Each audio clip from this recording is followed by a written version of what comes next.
Well, good morning, Life Spring.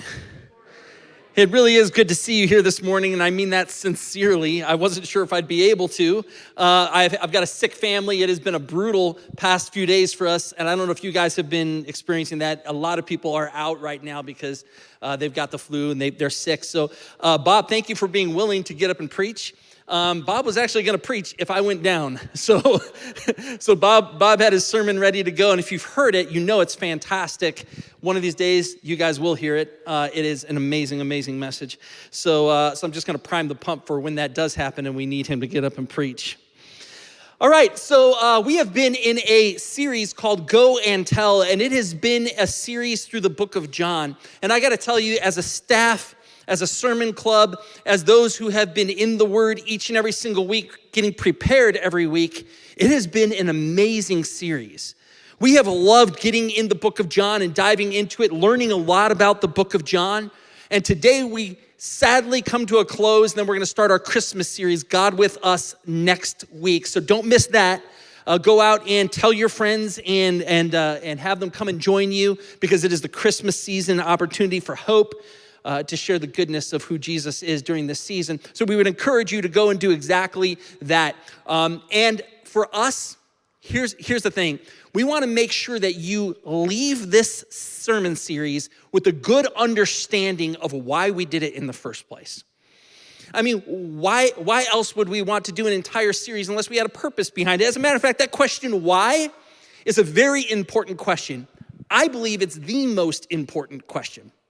I'll explain that here as I try to share with you what it was like for me as a child when I was growing up. Do you remember what that was like? For some of you, it's been a few years, I know. But when I was a child, I would see things like a blue sky, and I would say to my parents, hey, Mom, Dad, why is the sky blue? And if they didn't know the answer to that, they might be like, Mike, we don't know. And if they did know the answer, sometimes they'd tell me. Sometimes. There'd be other times where they'd be like, Mike, we'll tell you when you're older.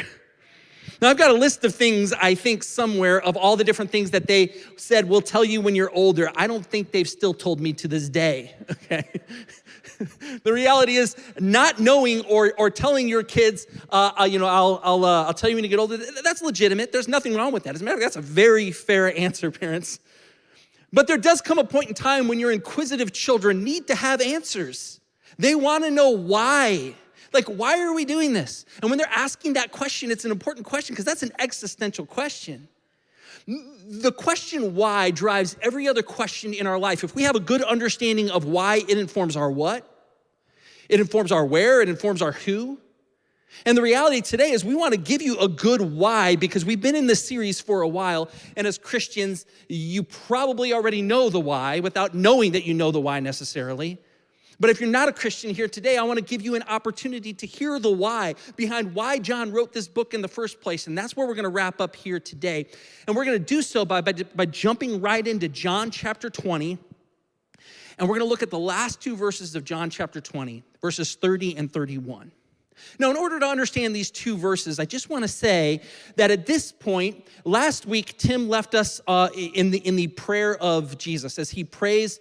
He shares us about his heart and who he is. It's a fantastic sermon. Go back and listen to that last week. He shares his heart of who he is.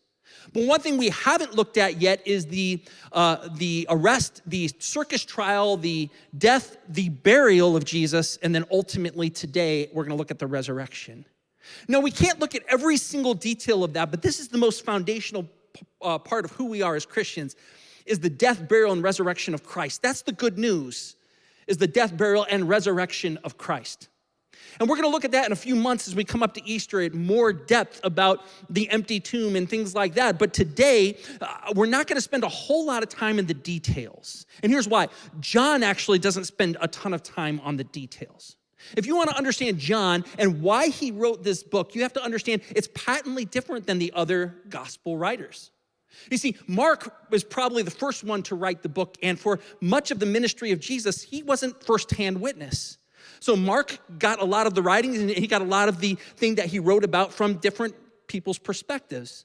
He saw some of it, but not all of it, and so he wrote that down, and then Matthew then looks at Mark's, and he's like, no, you kind of need a beginning, and you need an end, And there's some firsthand stuff that you didn't see. But a lot of what Mark writes and Matthew writes are very similar. In fact, word for word in some places. Because Matthew took chunks of Mark and actually what he wrote, and he just expanded upon that. Then you got Luke. Luke is very similar also to Matthew and Mark. Luke is an historian, and he took their versions as well as other versions, and he wrote his book. But John is nothing like them. You see, those three are known as the synoptic gospels, and then John comes along, and as you've seen in the book of John, he's painted picture after picture after picture after picture. And the pictures largely involve who Jesus is, his nature, his character, this God with us in the flesh. And he encountered people one-on-one so many different times in the story of John. So you're gonna see things in the story of in John that you don't find in any of the other gospel writers. It's a very unique book. But then there's also gonna be things in the book of John that you don't find that you find in the other gospels. For instance, as we look at the resurrection here, that's a story we're gonna focus on. We're gonna find that he doesn't even mention the guard at all. He doesn't talk about the guard at the tomb. And then you'll also find things like the other gospel writers talking about that there's Mary Magdalene, but there's one other Mary, Mary the mother of James, and there's also Simone, and they go to the grave to prepare the body of Jesus. And as they go there, then they come across this empty tomb. John doesn't mention the other Marys. The only one he mentions is Mary Magdalene. Now, Mary Magdalene is mentioned in all of the Gospels. She's an important figure in this story. And so John is not focused on all the other details. He's zeroing in on just this moment with Mary Magdalene. None of the other details about the guard or anything else matter. He is focusing in on this story of Mary Magdalene. And what we're gonna do here today is we're gonna look at three different stories. And I just want to say this, that as we read this from John chapter 20, verses 30 through 31, he's going to share this, but he's going to share three different stories of how this verse is true and how you can know it's true for you as well. So John chapter 20, verses 30 through 31 says this. Now Jesus did many other signs in the presence of the disciples, which are not written in this book, the book of John. So he writes about all these things that Jesus did, and he goes, there's many other things Jesus did. I didn't even write about those things. But these things that I wrote, these things are written so that you may believe that Jesus is the Christ, the Son of God, and that by believing you may have life in his name. There's lots of other details you can find in the other books that you're not gonna find in John, but that's not John's concern. John's concern is you. John's concern is me. It's the individual. It's the one standing before Jesus. That's his concern. And so here, why did John write this book? What's the why behind it all? We don't have to wait until we're older to find out. Here's the answer. So that we may believe and we may have life in his name. That is the why behind this book. It's incredibly clear. If you ever wanted a very clear, succinct reason why somebody did something, John shares it. He says, it is so that we may believe and that we may have life in our belief in Jesus Christ. Let me say it like this. Guys, as he's talking about resurrection, he's specifically in the context of resurrection changes us. And to say that different, belief is life. Say that with me. Belief is life. Belief is life. One more time. Belief is life. If you hear nothing else we talk about here this morning, and you remember that, that's the entirety of what we want you to walk away with here today. Belief in Jesus, in the resurrection of Jesus, is life. And we're gonna look at three stories that John intentionally paints for us of one-on-one encounters so that we, the audience, can get a very clear picture of the fact that this is indeed true. These are proofs, if you will, that belief is life. And we're gonna start with Mary Magdalene, the story of her going up to the tomb. Like I said, it's missing other aspects of the story that Matthew, Mark, and Luke can fill in, but he specifically talks just about Mary in this story. And I think it's because he wants you and he wants me to put ourselves in the shoes of Mary so that John, this man who's a master of painting pictures, he does it in the book of John, he does it in 1st, 2nd, 3rd John, and he definitely does it in Revelation, does he not? This man is a man of imagery, a man of picture, and he wants you and I to step into the shoes of Mary in this moment. And I want you guys to put yourself in her shoes as we read this, John chapter 20, starting at verse 11. Now, Mary at this point had already been to the tomb. And when she goes to the tomb, she sees that the tomb is empty and she freaks out. Now imagine Mary. Mary is sad. She's mourning. She's in this place of the mourning process, this 10-day process that they go through. And she recognizes as she's walking up, she's got these spices, and she recognizes that the tomb is empty, and she's got no reference point. Like, what is going on here? All she knows is the tomb is empty. So immediately she has this panic moment. And what does she do? She runs. She runs back and she tells Peter and she tells John. And we know it's John because he actually says the one whom Jesus loved, which is clearly referring to himself as he does many other times. And so what happens is Peter and John, they go to the tomb and they recognize, yes, the tomb is empty. Jesus isn't here. And then we have this picture of Mary just sitting there by herself by the tomb after Peter and John are gone. And I want you to read this with me because this is her moment with Jesus post-resurrection. And here's what it says.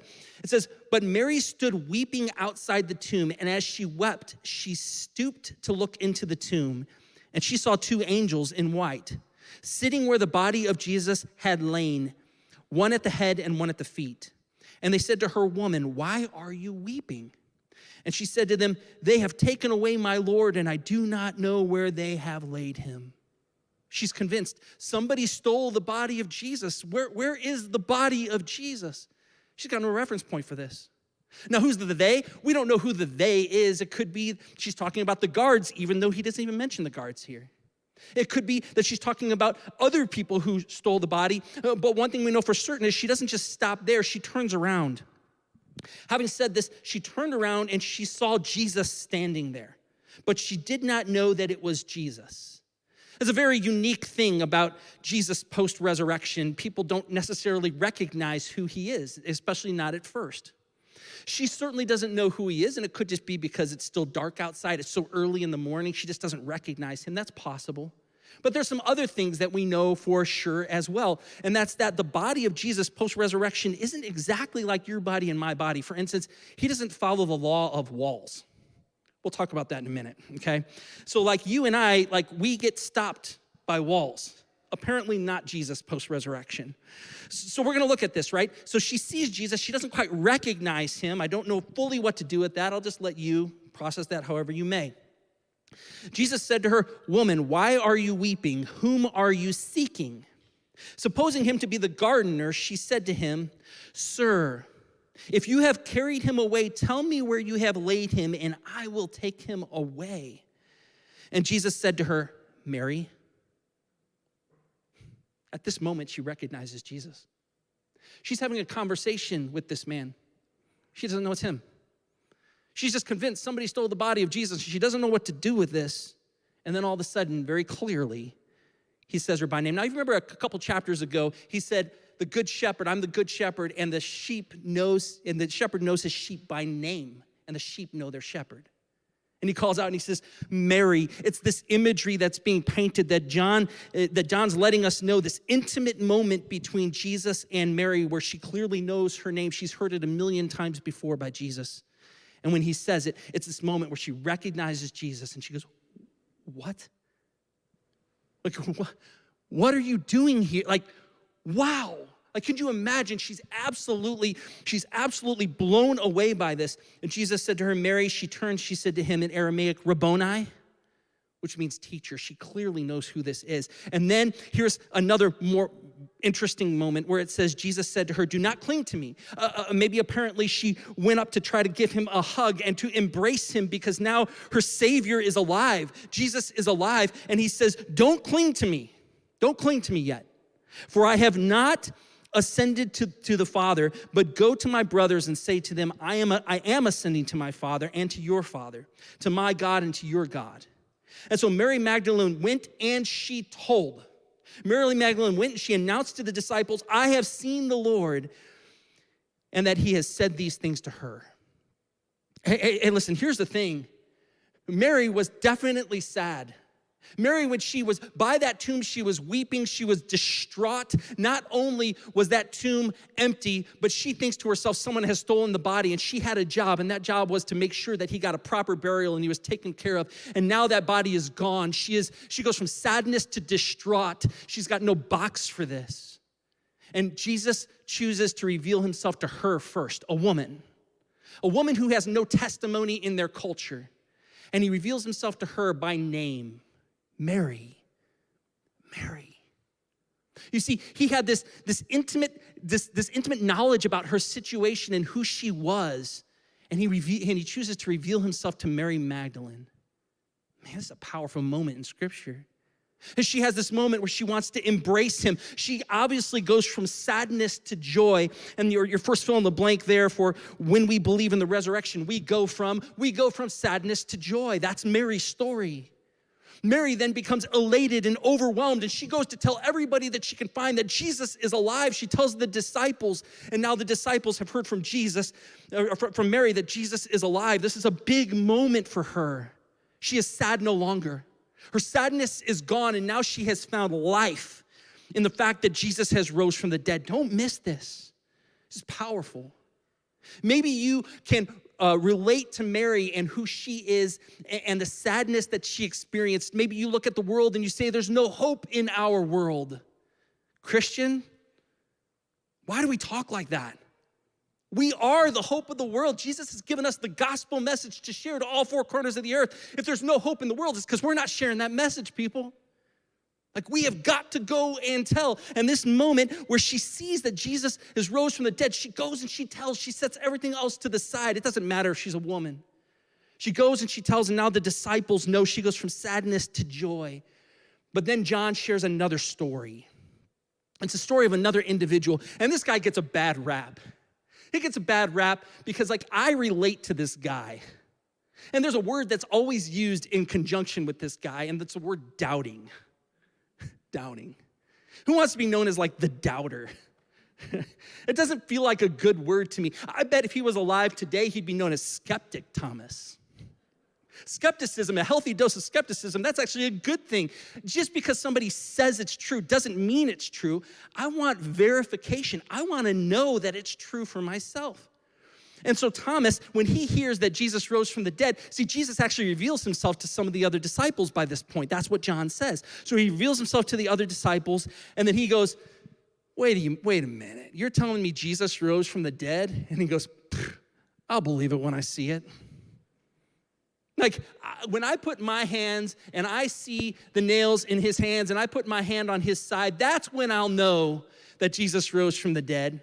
He's not saying he'll never believe, but he's saying, I need proof. I need evidence. I want to see with my own eyes. Just because you say it's true, that's a pretty outlandish claim that Jesus rose from the dead, he says. Pretty outlandish. Maybe you can relate to Thomas. Maybe you want to know. Maybe you want some evidence and you want some proof. Read this with me. It's John chapter 20, starting at verse 24. Here's what it says. It says, now Thomas, one of the 12, called the twin, was not with the disciples when Jesus came. So the other disciples told him, we have seen the Lord. But he said to them, unless I see his hands and the marks of the nails, and place my finger into the marks of the nails, and place my hand into his side, I will never believe. Not gonna happen. I'll believe it when I see it. So for 8 days, he waddles in his doubt. For 8 days, he sits there with the other disciples, knowing for sure that Jesus rose from the dead because they saw it. Could you imagine being Thomas? You're just like, whatever, guys, whatever. And he's sitting there like, fine, you got to see it, but I didn't get to see it. He felt so left out in that moment. Skeptic Thomas, that's me. Skeptic Thomas, Skeptic Michael. Just because you say it's true doesn't mean I'm just gonna believe it. I'm gonna verify, I wanna know that it's true.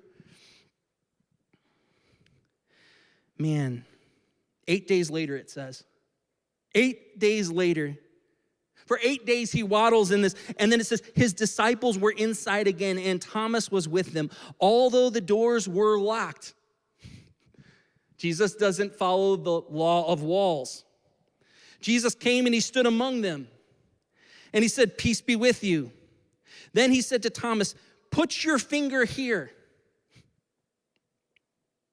Put your finger here and see my hands, and put out your hand and place it in my side. Do not disbelieve, but believe. The same exact language that Thomas used, unless I see his hands, unless I touch his side. And Jesus has this very personal moment with Thomas in front of the other disciples. See, in that moment, Jesus used the very language that Thomas used. He knew what Thomas needed in that moment. Resurrection, the resurrection of Jesus was a moment for Thomas that now he didn't have to be a doubter any longer. And here's what it says. Thomas answered him, "My Lord and my God." Now, he recognized Jesus and who he was for the first time, just like Mary recognized Jesus post-resurrection. Now Thomas has his moment, and in this moment, he's overwhelmed and he calls out. He is no longer a doubter. He's no longer a skeptic. I've seen it with my own eyes. Jesus has given me the moment that I need, and now I can verify that Jesus is the Christ. Jesus said to him, "Have you believed because you have not seen me? Blessed are those who have not seen me and yet still believe." I don't know this for sure, but I believe that John probably focused on that little phrase for you and for me because Thomas had his moment. He's a skeptic who had his moment where he could see Jesus and he could touch his side, and then he became a believer. And that's a powerful moment for Thomas. Thomas could then now go and he could tell the world about Jesus, that Jesus died and he was buried and he resurrected. It changed his life forever. But Thomas was able to touch his side. He was able to see his hands. And then he says, "Blessed are those of you who are reading this book who never had that experience, but yet you still believe." Listen, if you're like Thomas and you're just a skeptic, I just want to say I can relate with you. I really can.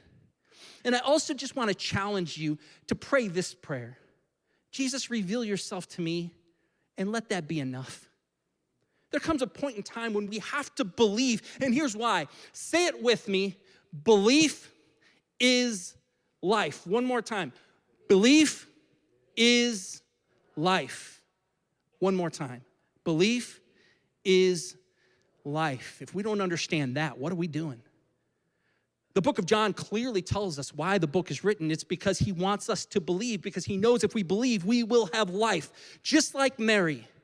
Just like Thomas, but he's not done there. He finishes up John chapter 20, and he tells us why he wrote the book, and it feels like the book is written and it's over and it's done, but he's actually getting ready to give one more little story. When I say little story, I mean big story, and it's the story about Peter. Now, in order to understand the story about Peter, you got to understand just how far Peter has fallen in the last few days. You see, the reality is this. Peter was the disciple who was confident. Peter was the disciple who was not afraid to lead. Peter was the one who Tim preached about last week, who pulled out the sword and he cut off Malchus's ear. He was ready to go to battle. He was not going to turn his back on Jesus. Jesus told him, "You will deny me 3 times before the rooster crows." And the night that he was arrested, what happened? Well, Jesus goes off and he gets arrested, and then what happens is that 3 times Peter ends up denying Jesus. Peter stays within an eye shot. He wants to see how things go down. He wants to see maybe if Jesus is getting ready to make his move. And yet, here's Peter in the thick of all this, and we see this clear imagery that's painted by John. It's this imagery of this man who denies Jesus 3 times. Now, I don't know if you've ever done something, you've ever been in a situation, you've gotten that phone call, and it's bad news. It's a traumatic, tough experience, and you get that. You remember everything about that moment. When 9/11 happened, I remember the details about that. I remember where I was. I remember the situation. But then when I got the phone call that my mom passed away suddenly, I remember exactly what I was doing. I was eating a Chipotle burrito. And listen, as I was there were 2 other people that were there that was with me, and I remember them. It burns in my head. The smell of the burrito, everything just burns in my head. It was a tough moment for me. And I got the text, "Your mom passed away." And I looked up at the guys next to me, and they saw the look in my eyes. It was unmistakable. They go, "What's wrong, Mike?" Like, "My mom passed away." Like, I remember everything about that moment. It burns in my head. And listen, I want you to know John is a master of imagery, and I believe he's doing something here that we're going to look at that is super powerful, because we're going to see how Peter 3 times denied Jesus. We're going to look at one of those stories of him denying Jesus, and then we're going to look at another story post-resurrection. And I just got to say, if this doesn't send goosebumps up your arms, I don't know what will. Here's the story. The story goes in John chapter 18, verses 17 through 18, while Jesus is still alive and he's going through the whole process, the trial and everything like that. It says, the servant girl at the door said to Peter, "You also are not one of this man's disciples, are you?" "I'll never deny you, Jesus. Not me. Like, I'm your leader. I'm your number one guy, Jesus. I'll never do that." And then every detail about this burns in his head. Now the servants and the officers had made a charcoal fire. Remember those words, charcoal fire, because it was cold. And they were standing and they were warming themselves. Peter also was with them, standing and warming himself. Every detail about that situation burned in his head, because as he looked back at it, he can't believe he did it. You see, when things happened 3 times in Jewish culture, it was like writing a contract, or it was like tearing the contract up. In triplicate, it was like, it is done, it is done, it is done. And in this moment, we find that Peter denies Jesus 3 times, and one of these times, really, you could see burning in his head, this charcoal fire that's there, the charcoal that burns brightly, and the smell of that, and everything about that is remembered. That's the memory he has of this moment. That's what charcoal fire represents to him. Jesus knew that. So then John writes the end of chapter 20, and he says, "I've written this so that you may believe and have," thank you, I heard like 4 people say it, "you may believe and have life in his name." And then he tells this story about Peter. I got one more story to tell you. Let me tell you about Peter. Last time we saw Peter had denied Jesus 3 times. He disqualified himself from ministry. He wanted to have, "I'm not your disciple, I'm not your disciple, I'm not your disciple." That's what he said 3 times. "I'm not your disciple, I'm not Jesus' disciple, I'm not Jesus' disciple." That's burning in his head, the triplicate. Here's what we find. We find that the disciples are back in Galilee and they're fishing. So during this period of time, these 40 days that Jesus is alive and he's revealing himself to people, they're back and they're fishing. Exactly where Jesus found them to begin with. And here's Peter, he's back on the water and he's fishing. Do you remember the story of when they were fishing and they weren't catching any fish and Jesus said, "Cast your net on the other side of the boat"? We have a repeat of that moment. We have a repeat of that moment, I believe, because Jesus is trying to make a statement to those disciples and specifically to Peter. Do you remember your calling? Do you remember what you used to do? Because that is not you anymore. And I know that you've disqualified yourself, but let's talk about that for a moment. So he tells them, "Go ahead and cast your net on the other side. You'll catch fish." And they pull up that net, and there's 153 fish in there. There's an abundance of fish. That's the point. There's a ton of fish in this net. And they know it's Jesus. And so they go back to shore because they want to encounter Jesus. They want to see Jesus. Peter can't get there quick enough. Peter's absolutely distraught, and he's destroyed at the fact that he disqualified himself from ministry. But Jesus is like, "I'm not done with you yet, Peter. Not done with you yet." John chapter 21, verses 9 and following, read these words. They come up on the shore, and this is what we find. When they got out on land, they saw a charcoal fire in place with fish laid on it and bread. Don't miss this, and here's why. That word is used only one other time in Scripture, and that's when Peter denied Jesus. There's a charcoal fire burning that Jesus had established. I met you when you were fishermen. You're back here fishing again. Now it's time to get back on mission, guys. The resurrection changed this. The resurrection changes everything, in fact. And so it says this. Jesus said to them, "Bring some of the fish that you have just caught." So Simon Peter went aboard and he hauled the net ashore, full of large fish, 153 of them. And although there were so many, the net was not torn. A little minor miracle in this story, kind of cool. Jesus said to them, "Come and have breakfast." Now, none of the disciples dared to ask, "Who are you?" They knew it was the Lord. Again, what was it about his physical appearance? I do not know. But they knew it was the Lord that had ordained this moment. So Jesus came and he took the bread and he gave it to them, and so with the fish. This was now the third time that Jesus was revealed to the disciples after he was raised from the dead. The third time, what happens in triplicate? Contract is written, contract is torn. So third time now that Jesus had established himself and had revealed himself to the disciples. It's a powerful, powerful picture. When they had finished breakfast, Jesus said to Simon Peter, "Simon, son of John, do you love me more than these?" What he's talking about, these. Do you love me more than these fish? Do you love me more than these boats and the fishermen? Do you love me more than this, Simon? The word he uses for love here is agape. They didn't have a reference point for that word agape. So he said, do you agape me more than these? Simon Peter hears Jesus say this, and he said to him, "Yes, Lord, you know that I phileo you. You know that I love you. I got brotherly love for you, God. Jesus, I love you." So he said, "Feed my lambs." He's using imagery of shepherd imagery. It was lamb that they would have eaten at the Last Supper. "Feed my lambs." He said to him a second time, "Simon, son of John, do you agape me?" And he said to him, "Yes, Lord, you know that I phileo you. You know that I love you like a brother. So much love for you, Jesus." He said to him, "Then feed my sheep." One more time. He said a third time, "Simon, son of John, do you even phileo me? Do you phileo me?" He says this time. And Peter was grieved because he said to him a third time. It's a moment where Peter recognizes that Jesus had an intentionality, a very specific intentionality for Peter in that moment. All the other disciples are around, but it's just Peter and him.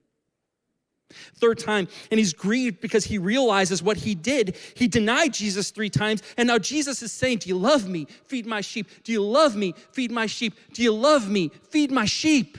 I'm not done with you, Peter. You may think you're disqualified, but I'm putting that contract back together right now. And I'm doing it in front of a charcoal fire because I can't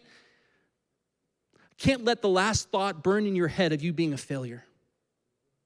I can't let that last thought burn in your head of you being disqualified from ministry. I can't do that because, listen, I've raised from the dead, and if you believe in me, you will have life.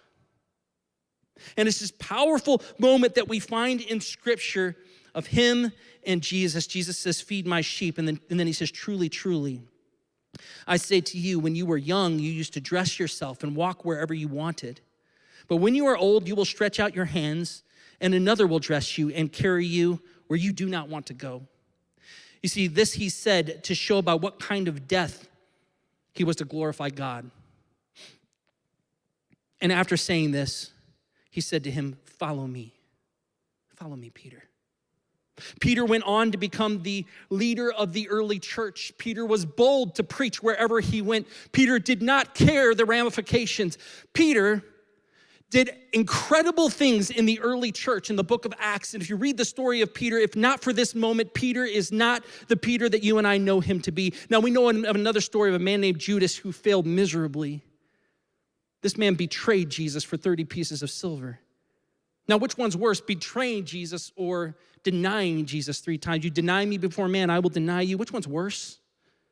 I'm not going to answer that question. I'm not sure I know the answer. But here's what I know. Judas didn't stick around to see the rest of the story. He checked out early. Peter stuck around long enough to know that there's power in Jesus. There's power in the resurrection. There's life to be found in the resurrection, and it changed him forever. He went from disqualified to reinstated. In that moment of reinstated, then you see John finishing up his letter, finishing up his book, and then at the very end, he then tags it along one more time. Listen, not all the books in all the world could contain the story of Jesus. But what I told you is that you may believe and that you may have life in his name. No, you don't believe that? Here's some more verses for you. John chapter 3, verse 16, the most famous verse in all the Bible. You remember us looking at this some weeks ago? His interaction specifically with one person, Nicodemus, and he says this, "For God so loved the world that he gave his only son, that whosoever believes in him should not perish but have eternal" what? John chapter 10, verse 10, "The thief comes only to steal and kill and destroy. I come that they may have" what? and have it abundantly. Jesus says, also in John chapter 14, verse 6, Jesus said to him, I am the way, the truth, and no one comes to the Father except through me.